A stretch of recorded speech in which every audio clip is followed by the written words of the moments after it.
નમસ્કાર મિત્રો, YouTube channel VK okay vlog આપનું સ્વાગત કરે છે. અને આજે આપણે આવી ગયા છીએ ગોંડલ સ્ટેટના નવલખા પેલેસમાં, કે જ્યાં આજે રાજસૂય યજ્ઞનો પ્રારંભ થવાનો છે. અને તેની તમામ વિધિ વિધાન શ્રી મુકુંદભાઈ પંડ્યા દ્વારા કરવામાં આવવાની છે. તો આપણે રાજસૂય યજ્ઞ વિશે શ્રી મુકુંદભાઈ પંડ્યા પાસે જાણીએ. જય માતાજી. જીવનની અંદર યજ્ઞાત ભવતિ પર્જન્ય અને યજ્ઞનું વિશેષ પ્રકારનું મહત્વ છે. ભગવાન વિષ્ણુએ એવું કીધું છે કે યજ્ઞ એ પોતે હું છું, અને યજ્ઞની અંદર જે આપણે આહુતિઓ અર્પણ કરીએ છીએ, આહુતિઓ ભગવાન સુધી પહોંચે છે અને દરેક દેવતાઓને આહુતિ પહોંચે છે. એમાં કોઈ પણ યજ્ઞ છે એનું વિશેષ પ્રકારનું મહત્વ શાસ્ત્રોની અંદર બતાવવામાં આવેલું છે. તમે જે યજ્ઞ કરો એ યજ્ઞના અલગ અલગ પ્રકારના ફળ છે. એમાં રાજસૂય યજ્ઞ એનું વિશેષ મહત્વ છે. કોઈ પણ રાજા હોય, જ્યારે રાજ્યાભિષેક કરતા હોઈએ, રાજ તિલક કરતા હોઈએ, ત્યારે એની પ્રજા ખુશી રહે, એની પ્રજાની અંદર સુખ શાંતિ સમૃદ્ધિ અર્પણ થાય અને દરેક જગ્યાએ એનો વિજય પ્રાપ્ત થાય, એ માટે રાજસૂય યજ્ઞ કરવામાં આવતો હોય છે. જેની અંદર ભગવાન વિષ્ણુની પૂજાની સાથે સાથે દરેક દેવતાઓની પૂજા વિશેષ માત્રામાં કરવામાં આવે. અને જ્યારે સમુદ્ર મંથન થયું ને સમુદ્ર મંથનની અંદરથી જે કળશ બહાર નીકળ્યો અને એ કળશની પૂજા મા લક્ષ્મીજી અને પાર્વતી માતાએ કરેલી હતી, ને એ પૂજા એટલે કે પુણ્યવાચન પ્રયોગ પણ કરવામાં આવે ને દરેક દેવી દેવતાઓની પૂજા કરી. ખાસ કરીને આ રાજસૂય યજ્ઞની અંદર સુખ સમૃદ્ધિ ને શાંતિ, રાજ્યની અંદર સ્થાપના સારી એવી પ્રાપ્ત થાય એ માટે આ રાજસૂય યજ્ઞ કરવામાં આવેલ છે. 19 તારીખથી લઈ અને 23 તારીખ સુધી 5 દિનાત્મક આ યજ્ઞ રહેશે, જેની અંદર આજે અરણી મંથન, કારણ કે શાસ્ત્રની અંદર અલગ અલગ રીતે અગ્નિ પધરાવવા માટેના વિધાનો બતાવવામાં આવેલા છે. જેમાં એક છે, જે વ્યક્તિ કે જે બ્રાહ્મણ હોય છે, જે અગ્નિ પોતે પોતાના મુખ દ્વારા પોતે અગ્નિ પ્રજ્વલિત કરી શકતા હોય છે, એ પહેલો અગ્નિ ગણવામાં આવે છે. બીજો અગ્નિ ગણવામાં આવે છે કે અરણી મંથન દ્વારા, એટલે કે અરણીના લાકડાથી પોતે આ ખાસ કરીને અગ્નિને પ્રજ્વલિત કરવામાં આવે. તો એ અરણી મંથન દ્વારા આજે યજ્ઞકુંડની અંદર આપણે અગ્નિને પ્રજ્વલિત કરીશું, અગ્નિની સ્થાપના કરીશું, અગ્નિદેવની સ્થાપના કરી અને ત્યારબાદ આ રાજસૂય યજ્ઞની અંદર અલગ અલગ દિવસે અલગ અલગ કાર્યક્રમો કરવામાં આવશે. જેની અંદર જલયાત્રા કરવામાં આવશે, કારણ કે અલગ અલગ નદીઓના જલ, સપ્ત સમુદ્રના જલ, ત્યારબાદ અલગ અલગ નદીઓના જલની સાથે સાથે ગાય માતાના ચરણ કમળની રજ, સિંહના ચરણ કમળની રજ, હાથીના ચરણ કમળની રજ, હાથી દાંતથી ખોદેલી રજ, આવી રીતે અલગ અલગ રજો લઈ અને એ રજ દ્વારા પણ જે કોઈ પણ રાજા પોષણ ઉપર બિરાજમાન થતા હોય એને રાજ્યાભિષેક કરવામાં આવે, રાજ તિલક કરવામાં આવે. અને એ રાજ તિલક જાડેજા, એટલે કે પોતે જાડેજા કુટુંબના છે, એટલે જાડેજા પરિવારની દીકરીઓ, એમના કુળગોર છે, રાજસૂય યજ્ઞના આચાર્ય છે, કોઈ પણ સંત મહાત્મા છે, આવા દરેક વ્યક્તિઓ દ્વારા એમને તિલક કરવામાં આવતું હોય છે. અને ત્યારબાદ પોતે સિંહાસન ઉપર આરૂઢ થતા હોય છે અને પછી પોતાનું જે શાસન છે, પોતાની સત્તા છે, એની અંદર દરેક વ્યક્તિઓને સુખ શાંતિ અને સમૃદ્ધિ. અને એમાં પણ આ તો ઉત્તમમાં ઉત્તમ મુહૂર્ત છે, કારણ કે 15 જાન્યુઆરીથી લઈ અને 23 જાન્યુઆરી સુધી જે ગ્રહોના રાજા તરીકે સૂર્ય મહારાજને ઓળખવામાં આવે છે, એ સૂર્ય પોતાના નક્ષત્રમાં રહેવાનો છે. અને પોતાના નક્ષત્રની અંદર હોવાના લીધે સૂર્ય બલવાન છે અને રાજા બલવાન હોવો જોઈએ. એટલા માટે તો આપણે જોઈએ છીએ કે અયોધ્યાની અંદર રામચંદ્ર ભગવાનની પ્રતિષ્ઠાનું મુહૂર્ત પણ આ જ સમયમાં આવ્યું છે. તો દર્શક મિત્રો, આ ગોંડલના રાજા એ એમના જીવનની અંદર પોતે આ પોતાનું જે રાજ્ય છે એની અંદર સુખ શાંતિ અને સમૃદ્ધિ પ્રાપ્ત થાય, દરેક લોકો સુખી રહી શકે, એટલા માટે એમણે સુંદર મજાનો વિચાર કરી અને એકનો મુહૂર્ત આપવામાં આવ્યું. ને એની અંદર આ રાજસૂય યજ્ઞ, કારણ કે રાજસૂય યજ્ઞનું એટલું મહત્વ છે કે જે ગામની અંદર, જે દેશની અંદર, જે જગ્યાએ આ યજ્ઞ થતો હોય છે એ જગ્યાએ સુખ રહે, શાંતિ રહે, સમૃદ્ધિ રહે, ખેડૂતોનો પાક સારો થાય અને દરેક જગ્યાએ એમના જીવનની અંદર સમૃદ્ધિનું વરદાન પ્રાપ્ત થાય. એ રાજસૂય યજ્ઞનું વિશેષ પ્રકારનું મહત્વ છે. તો આ રાજસૂય યજ્ઞ દરેકની મનોકામનાઓને પૂર્ણ કરનારો છે. એવું કહેવામાં આવે છે કે દરેક યજ્ઞની અંદર જે યજમાન પદે બિરાજમાન હોય એમને તો પુણ્યની પ્રાપ્તિ થતી જ હોય છે, પરંતુ રાજા શું છે? પરોપકારાય સાધુ નામ. રાજાનો ધર્મ છે કે પોતાના રાજ્યની અંદર જે પ્રજા છે એ પ્રજાને સુખી કરવી, એ પ્રજાની અંદર શાંતિ અર્પણ કરવી, એ પ્રજાની અંદર સમૃદ્ધિ અર્પણ કરવી. એટલા માટે રાજાજીએ એવો વિચાર કર્યો કે મારી પ્રજા સુખી રહે, મારી પ્રજાને લાભ મળે, મારી પ્રજાને ધનધાન્યની પ્રાપ્તિ થાય, એટલા માટે મારે રાજસૂય યજ્ઞ કરવો છે. કારણ કે રાજસૂય યજ્ઞ એકલા રાજાને લાભ નથી આપતો, એની પ્રજાને પણ લાભ આપે છે. ને એટલા માટે આ રાજસૂય યજ્ઞનો સુંદર મજાનું આયોજન કરવામાં આવ્યું.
घराना हो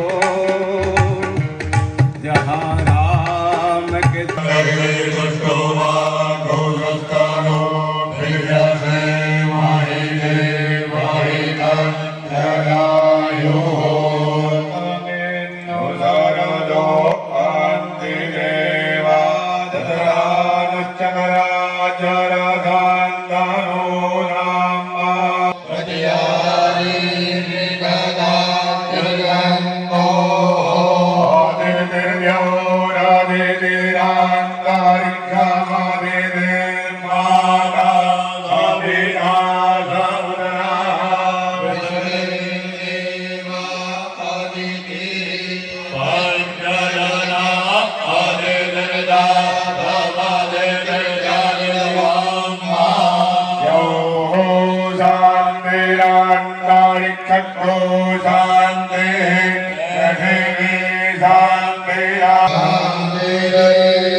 हस्तं प्रक्षाल्य शांतिपाठपठनपूर्वकं देवब्रह्मणान् नमस्कृत्य ઘણી બધી જવાબદારીઓનું ક્યાંક ને ક્યાંક સિંચન થવાનું છે. કાર્યોને સિદ્ધ કરજો અને હું મારી જવાબદારી નૈતિકતા ओम शांति शांति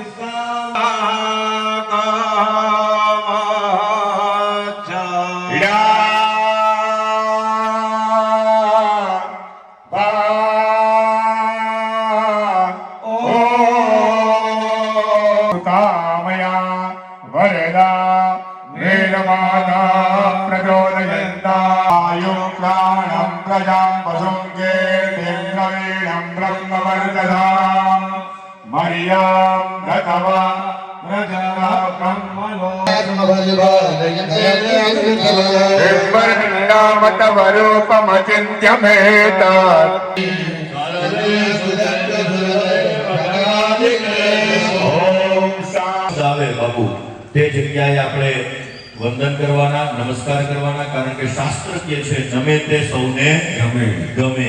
અને એટલા માટે આપણે પહેલા ગજાનન ગણપતિ મહારાજથી આપણે શરૂઆત કરીએ વંદન કરવાની. નમસ્કાર કર્યા પછી કુળદેવી માતાને મનમાં નમસ્કાર કરવાના. ओम कुलदेवताभ्यो नमः પછી આપણા જે नमः ઇન્દ્ર અને ઇન્દ્રાણીને મનમાં નમસ્કાર કરવાના. ओम सती पुरंदराभ्यो देवेभ्यो नमो नमः सती वर्णं चतुर्भुजा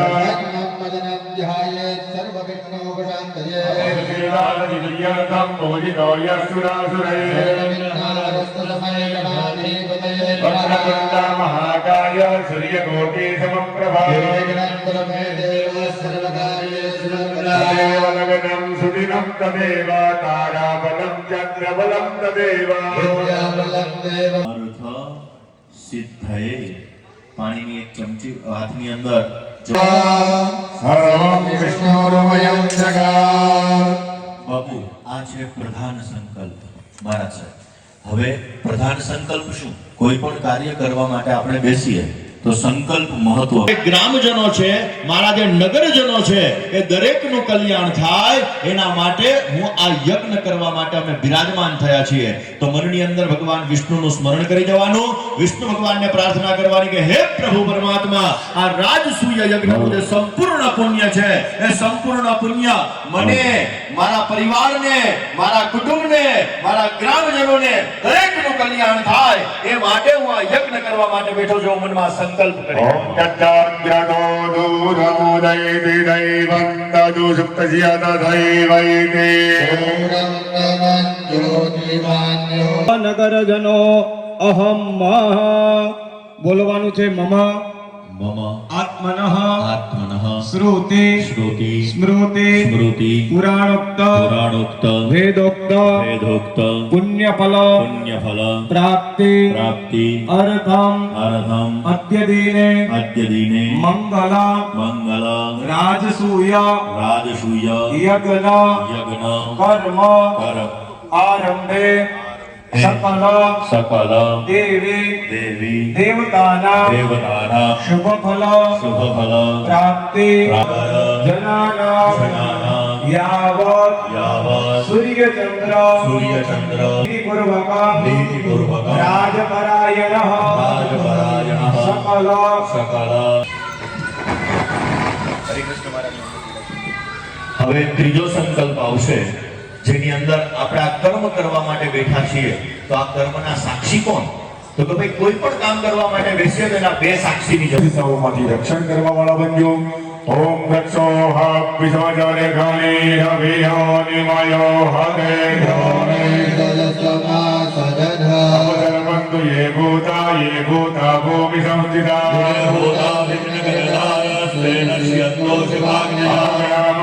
તેની જમીન પર 3 વાર પછાડ. ત્રિવારં ગાત્રયં કુર્યાત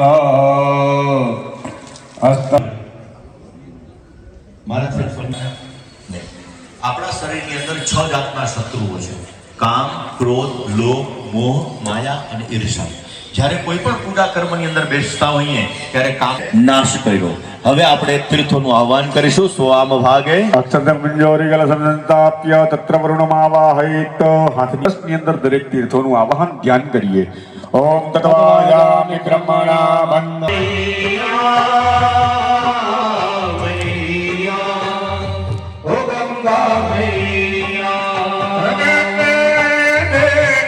હોય એમના વજન જેટલું ઘી અને એમના વજન જેટલા ચોખા એનું દાન એ કરવું પડે. એનો આપણે આ સંકલ્પ કરી રહ્યા છીએ કે અહીંયા થોડીક ક્ષણોમાં આપણે અરણિક મંથન કરીશું તો એ અગ્નિ લાવવાનો અધિકાર આપણને મળે. એના માટેનો આપણે આ સંકલ્પ એ આજ્યદાન, ઘૃતદાન અને અક્ષતદાન માટેનો કરીએ છીએ. વૈશ્વદેવ કરણ પ્રત્યર્મણી આચાર્યાય યથા સમયે ઉપર અર્પણ કરીએ. ઓમ શ્રી નમઃ આવાયમે. ઓમ લક્ષ્મી નમઃ. ઓમ ભૃગે નમઃ.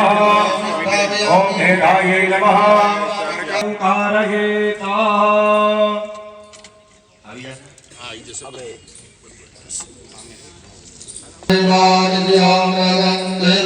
ઓમ ભૂર્ભુવઃ સ્વઃ સગણેશ ગૌર્યાત્યાવાહિત માતૃકાભ્યો નમો નમઃ પાદ્ય. ઓમ ભૂર્ભુવઃ સ્વઃ સગણેશ ગૌર્યાત્યાવાહિત માતૃકાભ્યો નમો નમઃ હસ્તયોઃ. અર્ઘ્યાંતરેણ આચમનીય જલમ. ગણેશ ગૌર્યાત્યાવાહિત માતૃકાભ્યો નમો નમઃ.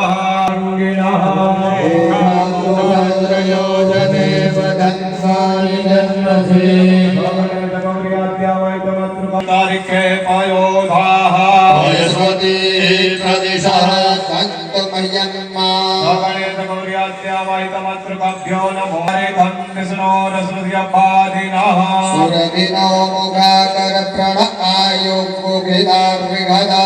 ગણેશ ગૌર્યાત્યાવા. રેતવાળું ખાલી પુષ્પ કરી અને સ્વરૂપને અર્પણ કરી આપો.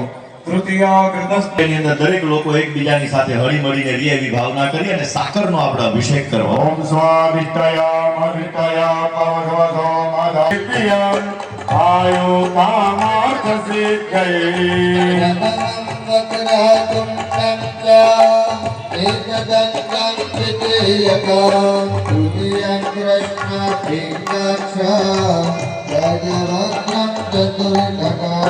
મંગોદરં પંચમંચ ફટં વિઘટમેવ ચ સપ્તમં વિઘ્નરાજં ચ ધૂમ્રવરદં તત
લિખિતવાય સમર્પય સિદ્ધિવિનાયક નમો નમઃ અષ્ટવિનાયક નમો નમઃ ગણપતિ દાતા જય હો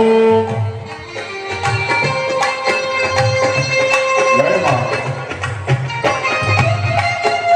માતાજી પર અભિષેક કરીશું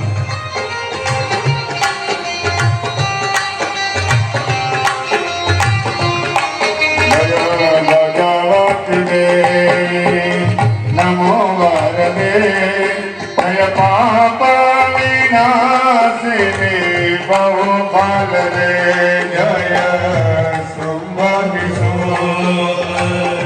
ફલ રે ભણવાવી દુદેવી ઓ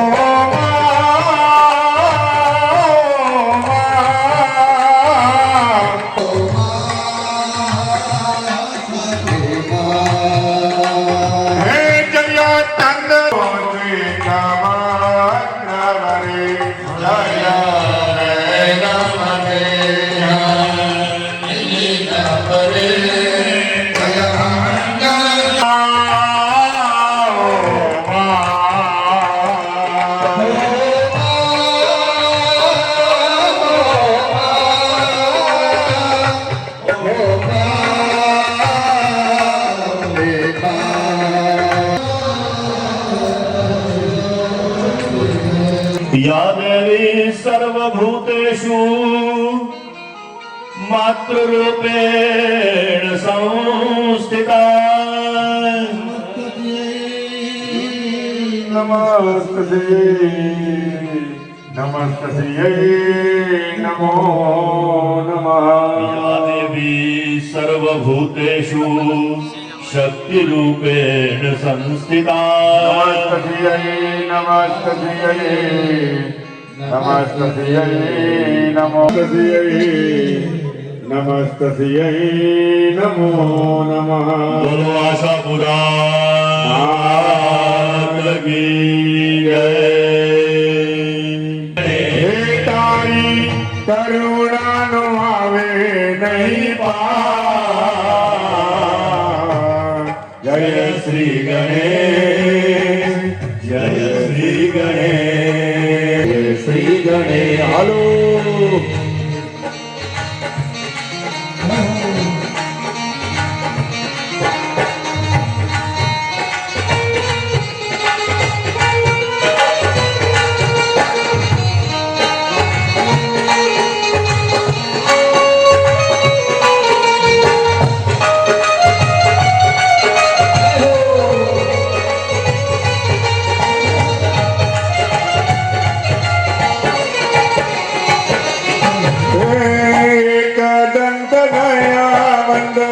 ચરણો નો હું તો દાસ માળી હું તો પ્રેમે ઉતારું તારી આરતી રે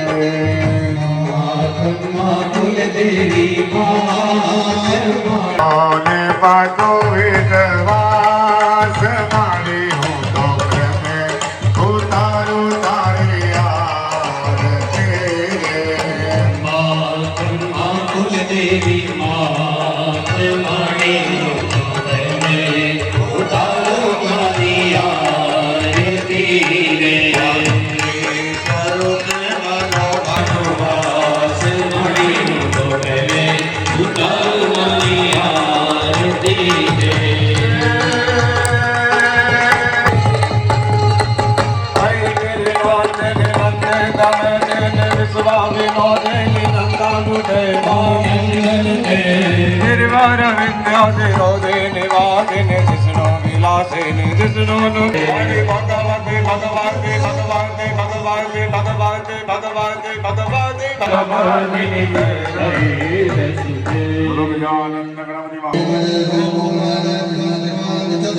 ધાન્ય ચોખા પધરાવો ધાન્ય મસીથી દેવાન પ્રાણાય ત્વો દાનાય ત્વા જ્ઞાનાય ત્વા. સ્વામી નારાયણ નારાયણ નારાયણ હે સ્વામી નારાયણ નારાયણ નારાયણ સ્વામી નારાયણ નારાયણ નારાયણ સ્વામી નારાયણ નારાયણ નારાયણ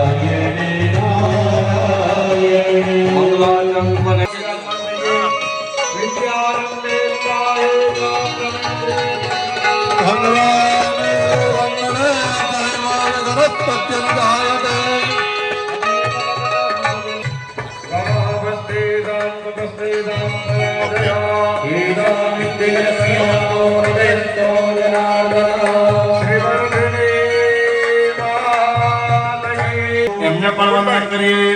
ઓમ રુચમ બ્રહ્મણ્યનયંતો દેવા અગ્રે તદબ્રુવન્ના વસ્તુદેવ બ્રહ્મણો વિદ્યાસ્તજ્ઞદેવ અજન્મધે બ્રહ્મણે નમો નમઃ સકલોપચારાર્થે નમસ્કાર તતો આચાર્ય અગ્નિ સાધનમ આચાર્ય સ્પર્શ કરી રાખો. અગ્નિ સાધન મૂર્તે યોનિ રૂપે ઇમે અરણે યુવાભ્યામ પ્રતિગૃહ્યતામ યજમાનને અરણી આચાર્ય શ્રી અર્પણ કરે છે. તતો મંથને મંથનં કારયેત. હવે ભૂદેવો બે ત્રણ પંડિતો તૈયાર રહેજો. અગ્નિ સુક્તેના અરણિ મંથનં. બધા જ પંડિતો આપણે પુરુષ સુક્ત દ્વારા પાઠ કરી અને ભગવાન અગ્નિનારાયણનું આવાહન કરીએ. સહજ રાધે રેખા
જીના વખતથી બહુ પ્રચલિત અને બહુ પ્રખ્યાત છે.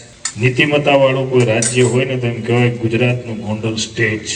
અને ગોંડલના રાજાને અને આપણા સ્વામિનારાયણ સંપ્રદાયને બહુ જૂનો નાતો છે. ભગવતસિંહજી બાપુના માતુશ્રી મોંઘીબા તેઓ મૂળ અમારા કરમણની બાજુમાં જે ગામ છે ત્યાંના હતા, મીણાપુરના. અને ભગવાન સ્વામિનારાયણની જે માણકી ઘોડી છે પ્રખ્યાત, એ માણકી ઘોડી એ મોંઘીબાએ દાનમાં આપેલી. તેથી ભગવાન સ્વામિનારાયણ એવો આશીર્વાદ આપેલો, તમે મોંઘે મૂલે વેચાશો. અને તેથી રાજા ગોંડલના રાજા સાથે એમના લગ્ન થયા અને એમને ત્યાં સંતાનની પ્રાપ્તિ થઈ. ભગવતસિંહજી મહારાજ એ ગોંડલના સ્ટેટના રાજા હતા. ત્યારથી અત્યાપી પર્યંત ગોંડલનું સ્ટેટ નીતિમત્તા વાળું રહેલું છે.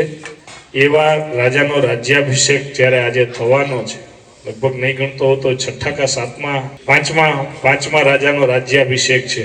એના કરતા આનંદની વાત એ છે કે રાજ્યાભિષેક કે દિવસે છે તો કે 500 વર્ષોથી જેને આપણે જેની રાહ જોઈ રહ્યા હતા એવા અયોધ્યાના રાજા ભગવાન રામચંદ્રજી, એમનો જ્યારે રાજ્યાભિષેક છે એ જ મુહૂર્તમાં મારે હિમાંશુ મહારાજનો રાજ્યાભિષેક થવાનો છે. બહુ મોટી આનંદની વાત છે.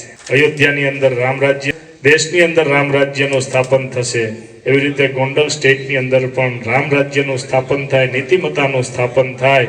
એ દિવસે જ્યારે રાજ્યાભિષેક થવાનો છે ત્યારે ભગવાનના પ્રાર્થના કરીએ આ રાજ્યની અંદર બધી જ પ્રજા સુખ સમૃદ્ધિ અને સંપત્તિથી ભરપૂર રહે અને રાજાને ભગવાન દીર્ઘ આયુષ્ય આપે અને એમના દ્વારા ભગવાન સારા કાર્યો કરવાની ભગવાન એમને પ્રેરણા આપે એવી ભગવાનના ચરણોમાં પ્રાર્થના સાથે અસ્તુ. જય સ્વામિનારાયણ. ગુરુદેવો મહેશ્વરઃ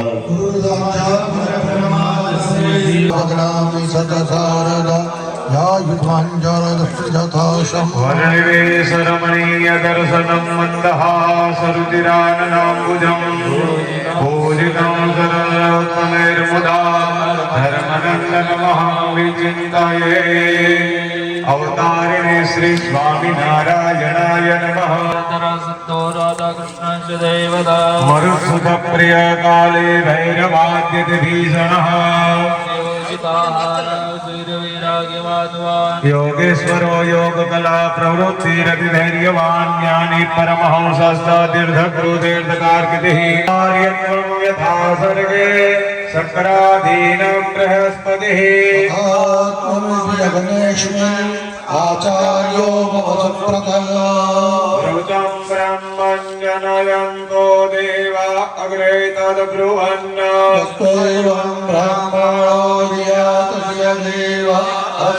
અસ્મિन् યજ્ઞે આચાર્યો ભવ સુવ્રત. બ્રહ્મણે નમો નમઃ. બ્રહ્મજ્ઞાનં પ્રથમં પુરસ્તાદ્વિધીમતઃ દુર્દોષેણ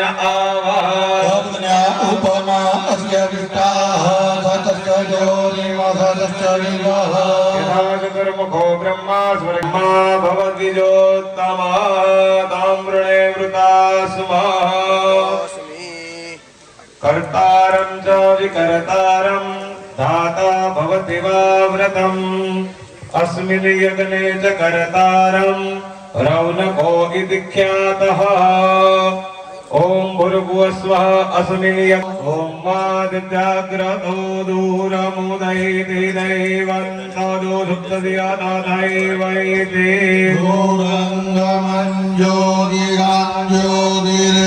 ज्योतिर्मे मनः शिवसङ्कल्पस्तु ब्रह्मणा सन्तु मे शस्ता भावात्पान्दुषमाहिता देवानां चैव दातार पादारः सर्वदेहिनां दुकर्मेतत् कल्पत्रूमसमाधितः सर्वभूताय चमः सामानि जगने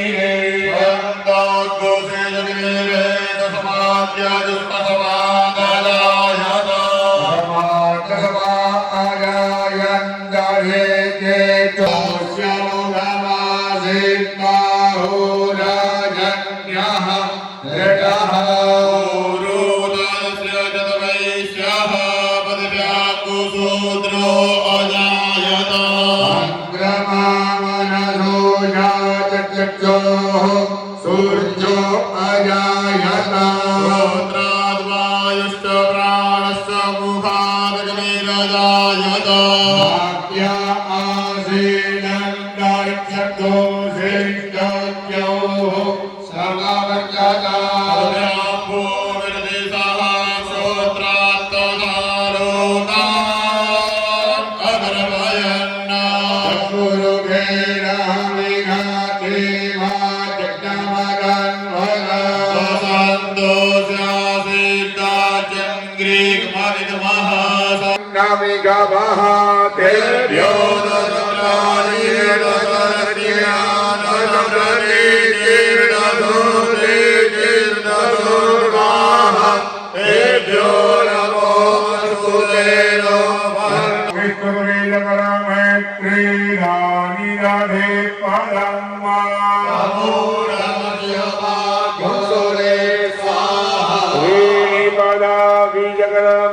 विष्णुर्गोपाल